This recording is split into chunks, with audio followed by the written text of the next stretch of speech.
Joined now by the man who'll be headlining the massive event at Tottenham Hotspur on Saturday, December 3rd, going up against Derek Chisora for the third time. He's the lineal heavyweight champion of the world. He's the one and only, the Gypsy King, Mr. Tyson Fury. Tyson, are you there?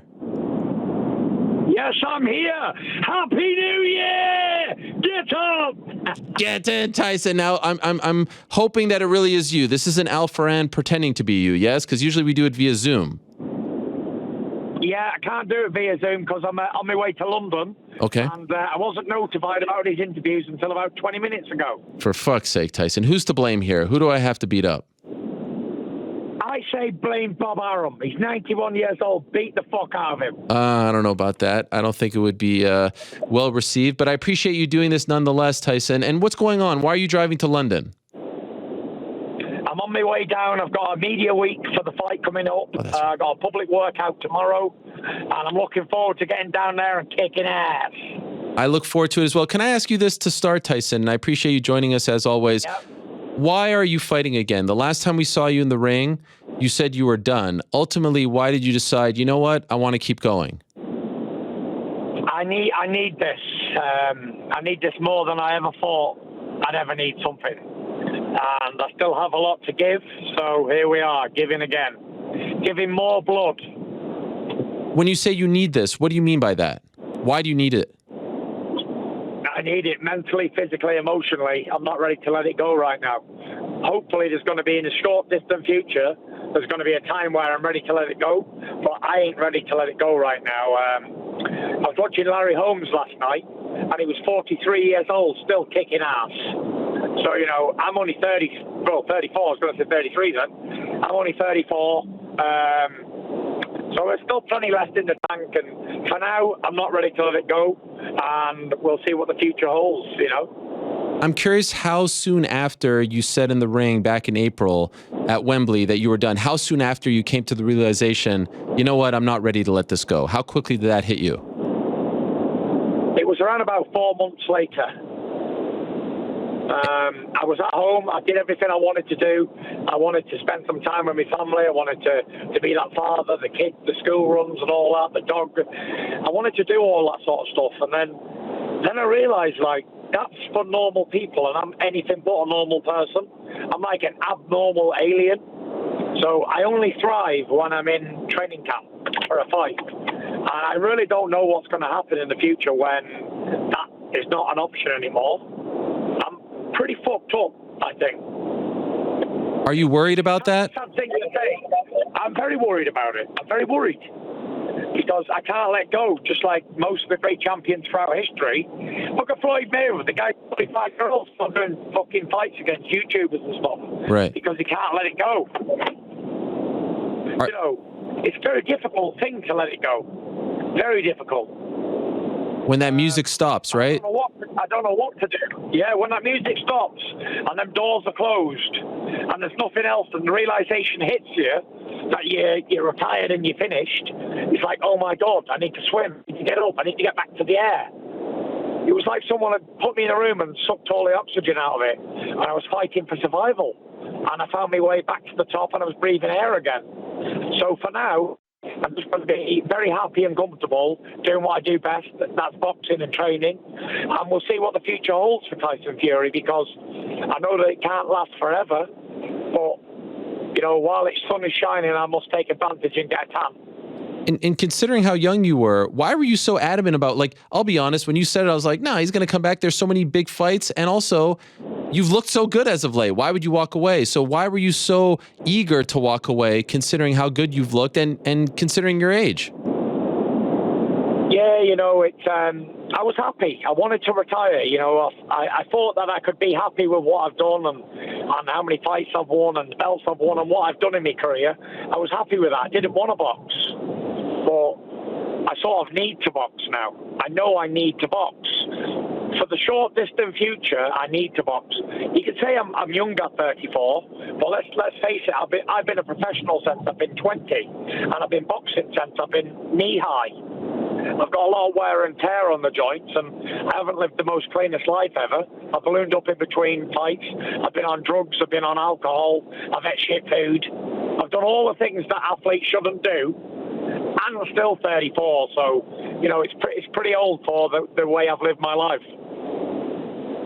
And so was there a point where you started to get depressed again because you weren't working out, you weren't training, and you've told you were feeling that? Yeah, I started to get depressed again. I was working out, though. I was working out every day. I was helping Joseph Parker out in his camp. I was filming a Netflix documentary. I was writing a third book. I was releasing a single. I had a lot of stuff going on, but it wasn't fulfilling for me. I didn't feel like I was what I was supposed to be doing. And I'm always supposed to be fighting. And when I'm not, I believe God will take it out of my life completely. Because obviously there's a plan for me. And I don't know what it is, but I'm just following the God's path. And as soon as it's over, I'll know. And it clearly wasn't over. I wanted it to be over.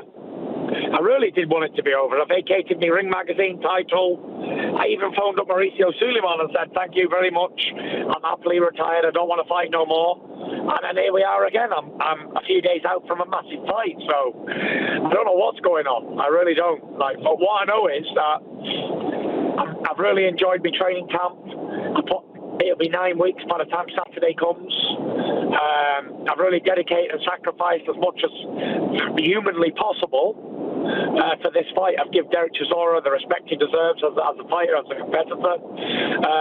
And I've not shortchanged myself. I've not left any stones unturned. I know everybody says there's bullshit in training camps, but really I couldn't have done any more. I'm at maximum fitness, peak fitness Tyson Fury. So hopefully I'll still be on form on Saturday night and we'll see a great performance. Don't want to harp on this, but want to ask you, how close did we get to the Usyk fight? In your mind, how close was it? It wasn't really close. Wasn't close. I offered him to fight. He called me out after he beat AJ. He said he wanted me to get back in the ring and all this sort of shit. So that was in August. So then I said, okay, I'm going to come back. Let's do the fight. Give them a couple of dates, November, December. And they said they wouldn't be ready. So that's as far as we got. How close are we to the Joshua fight? Because I feel like that was the one that got everyone excited. If we can't get Usyk, let's get finally the Joshua fight. And I felt like we were pretty damn close. Was I wrong? I felt like we were pretty damn close, but it wasn't close enough because I had a £10,000 bet with Frank Warren that they wouldn't sign the contract, and they didn't. So I don't think it was ever that. For the first week of negotiation, I was very, very, very optimistic. I thought, this is the time it's going to happen because he's got nothing to lose and everything to gain. I've been more than fair with the splits and all that. I haven't made any demands at all. And it didn't happen. They said, we don't want to box in November. The original date was November the 26th. So I said, okay, let's do December. Give them a date in December. And then it come down to a load of shit, really. There was saying we got sponsorships and commercial endorsements and stuff that we have to adhere to and whatever else. So it's not really something that I could get involved in. Well, the reasons why they didn't do the fight or whatever. It's just that I have to move on with my life. And then we offered it to Derek Chisora. Derek said yes, and that was it. Signed the contract, and here we are. You got to take your hat off to somebody like Derek Chisora because he's a veteran, he's a war horse, he's been involved with every great fighter of this era, and he always comes to fight. So props to him, props to him. And I want to ask you about Derek in a moment, but just a quick follow-up on Anthony. Anthony spoke to IFL TV this past weekend after the Dillian White fight, and he said that he doesn't think your father, John Fury, will allow you to not fight him, meaning he believes that your father wants this to happen, and at some point he will almost will this to happen. Do you agree with what he is saying? Is your father behind the scenes telling you at some point you need to make this fight happen?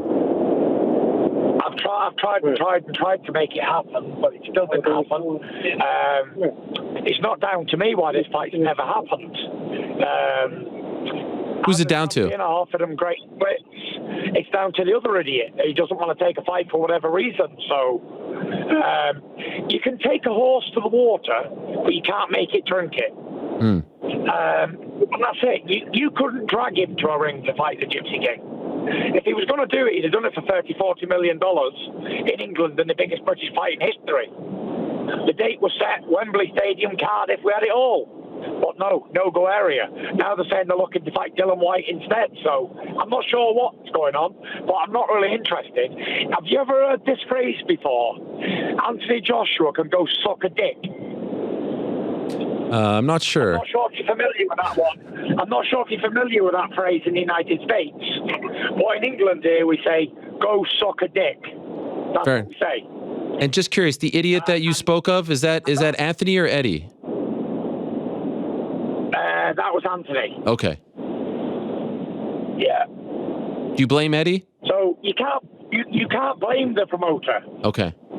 You can't blame Frank Warren for a fight that doesn't happen because of me. If I say to Frank Warren or Bob Arum, right, Bob, I want to fight Deontay Wilder, guess what? Bob Arum's got to make that fight. He can't say, oh, no, I don't want you to fight Wilder, I want you to fight somebody else. Because I say, no, I'm the one who's boxing, make the fight. Mm-hmm. And that's it. It's literally not down to the promoter to make the fights. The fighter will tell his team what fight he wants to make. And that's it. But we're not here to talk about some idiot who don't want to fight. We're here to talk about men who do fight, who will fight, and who have been fighting. And that's me. And have been winning. And that's me. So let me ask you about Derek. Where do you find the motivation? You've beaten him twice before. I don't know if you follow MMA, but there's a great champion named Kayla Harrison who had a fight on Friday. She was a huge favorite. She was facing an opponent who she had beaten twice before, and she lost. The first loss of her career, she was 15-0. And people wondered if she can find the motivation to beat this person again for the third time. You're faced with a similar predicament. You have to beat someone convincingly for a third time. Where do you find the motivation to do this all over again? Take it back to the days of Sugar Ray Robinson, Jake LaMotta. You know, the first time Jake LaMotta beat Ray Robinson, but I think they fought about 7 or 8 times. And Sugar Ray beat him every other time. And it was just good fights, you know. So I find the motivation because he's a challenger. He's a dangerous man in front of me trying to take my titles. And I'm the man trying to defend them. So no matter who they beat, I don't really care because I know what I've got to do. I've got to win. It's not about finding motivation because of a name. All these people are just names to me. Whether the name is Usyk, Chisora, Joshua, White, Wilder, they're just surnames. They're just bodies for me to say about. That's all they'll ever be. And so, as you know, the choice to fight Derek was criticized. Do you think that that's been unfair? Say that again. I didn't hear you. Sorry, no problem. As you know, when this announcement was made, partially because of the excitement surrounding AJ or Usyk, the decision to go with Chisora was criticized. And I'm wondering if you feel like the criticism has been fair or unfair. Do you understand why some people are saying we've seen this twice before? Why are we going to see it again? Why do we need to pay to see it again? Do you understand that? Yeah, you keep picking up a little bit. Okay, do you hear me now? Yeah, I hear you now. Did you say why? I said that then. What did you say? Sorry. So I said. What did you say? Criticism. There was criticism, yes, of this decision. The choice to fight Chisora for a third time was criticized. Do you feel like that's been fair or unfair? The criticism that you received. I think they can go suck a dick too. Yeah, I think all those people who criticize, they can suck a big fat dick. Because what I'd like to say to them is, how many worlds have they won? How many times have they fought for a world title? How many times have they even been punched in the face? So that's my question to them. So anyone who can be a professional athlete doing their job, like I say, could go suck a big fat dick. And I'm wondering from the fan standpoint, do you understand why some people say, hey, I've seen a movie twice, I don't want to see it for a third time? Not the media, not those critics, but the fans, the ticket buyers, the pay-per-view buyers.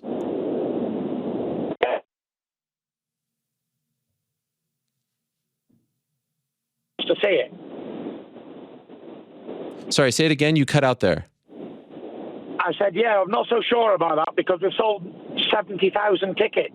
Okay. Tottenham Hotspur, you know, it's somebody wants to see it, 70,000 people. Do you remember what happened 7 years ago today, Tyson? Remind me. You beat Vladimir Klitschko in Germany.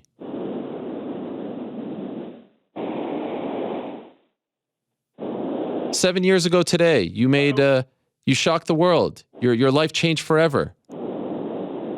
Is the date not etched in your brain? I feel like this would be a big anniversary for you.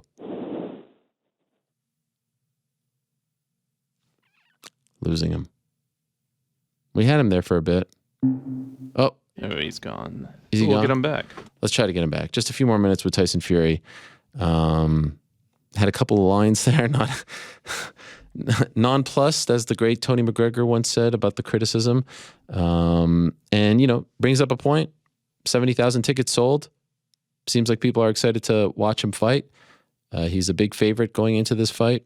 As we said, he has 2 wins, but he has reached that territory now where it's like, all right, he's fighting, you're watching, right? I'm looking at a comment on the YouTube chat right now. I'm watching anytime the Gypsy King is fighting.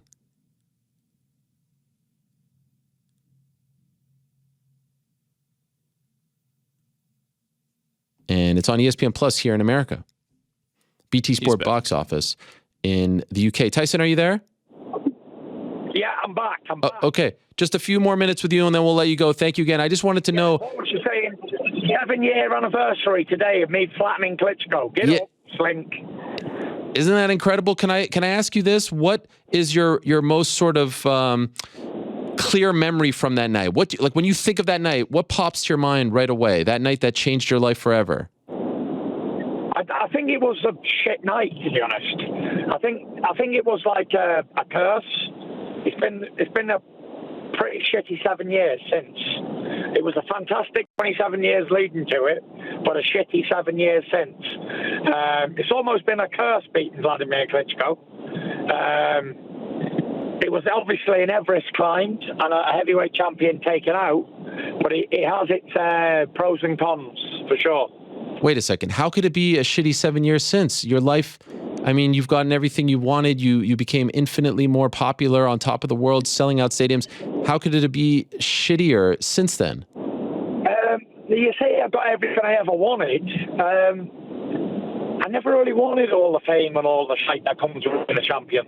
Wasn't what I was about. I got everything I ever wanted by beating Klitschko. Just getting that victory over him would have been a lot. It takes over your life. You don't own your own life anymore. You can't go anywhere. You can't live a normal life. So it's not what I wanted, and it's not a great life. It sucks dick. It's not good because you don't have your own life anymore. I'm stuck where I have to be tortured by people wherever I go. I can't go out with my family. I can't just be a normal guy no more. I've got to be this heavyweight champion, heavyweight boxer who gets hassled wherever it is. So, yeah, it's not all what I wanted. I didn't really know what I was getting myself in for, to be fair. I wanted the victory over Klitschko, but I didn't want what came with it. I just wanted to fight, win. That's what I wanted. So, yeah, there was a lot of turmoil and struggle within that 7 years. 3 of those 7 years were shitty, dark and horrible, suicidal. And then 2 of them were out to COVID. And then the other 2 were activity and good. Is there a part of you that wishes you didn't beat him? No, I always would love to beat him, even if I have to go to hell and back. I would never like to reverse that decision because it'll haunt Vladimir Klitschko until the day he draws his last breath that he got beat by the Gypsy King. But if it brought such shittiness afterwards... And that's worth more to me than all that shit that comes with it. Why? Because he's just a piece of shit. Really? You feel this strongly towards him. Why is that? What did he do that makes you feel this way all these years later? All these years later, he don't like me and I don't like him. And that's a fact. I didn't do fuck all to him ever. Nothing. I just tried to build a fight with him. And all the time since, he's just been bitter towards me. All the time. Do you think he still harbors that bitterness? 100%. He could never give me credit for beating him. Never. It wasn't how good I was or anything, or what I did right. It was what he didn't do. That's what will haunt Klitschko forever. And speaking of which, what do you think would have happened to you if you lost that fight? I don't know. I can't really think about losing fights ever. I've never thought about losing a fight. Even when I'm on my back in the middle of the ring, looking up at the stars, I still don't think about losing. I think about fucking people up while I'm down there. And that's the crazy thing. Because even when I got put down twice in round 4 against Wilder, the biggest puncher in history, I was thinking, right, you're fucked now, motherfucker. You're getting it. And that's what I do. And my faith never leads me to defeat, ever. What has a better chance of happening next year, 2023? You versus Usyk or you versus AJ? I don't know. You know, you just said, you can never count your chickens. You said that MMA girl, yeah, got beat by somebody she beaten twice already. And she was probably looking at bigger fights. And that's why she lost.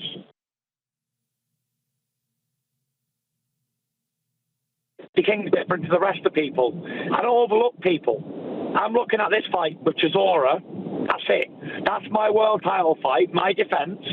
I don't give a fuck about Usyk. I don't give a fuck about AJ. Okay. I give a fuck about Derek Chisora, who's coming to take my brains out on Saturday night. And that's the fight that I'll be giving a damn about. And after that, I'll be giving a damn about Christmas. I'm going to get drunk every day. I'm going to eat shit.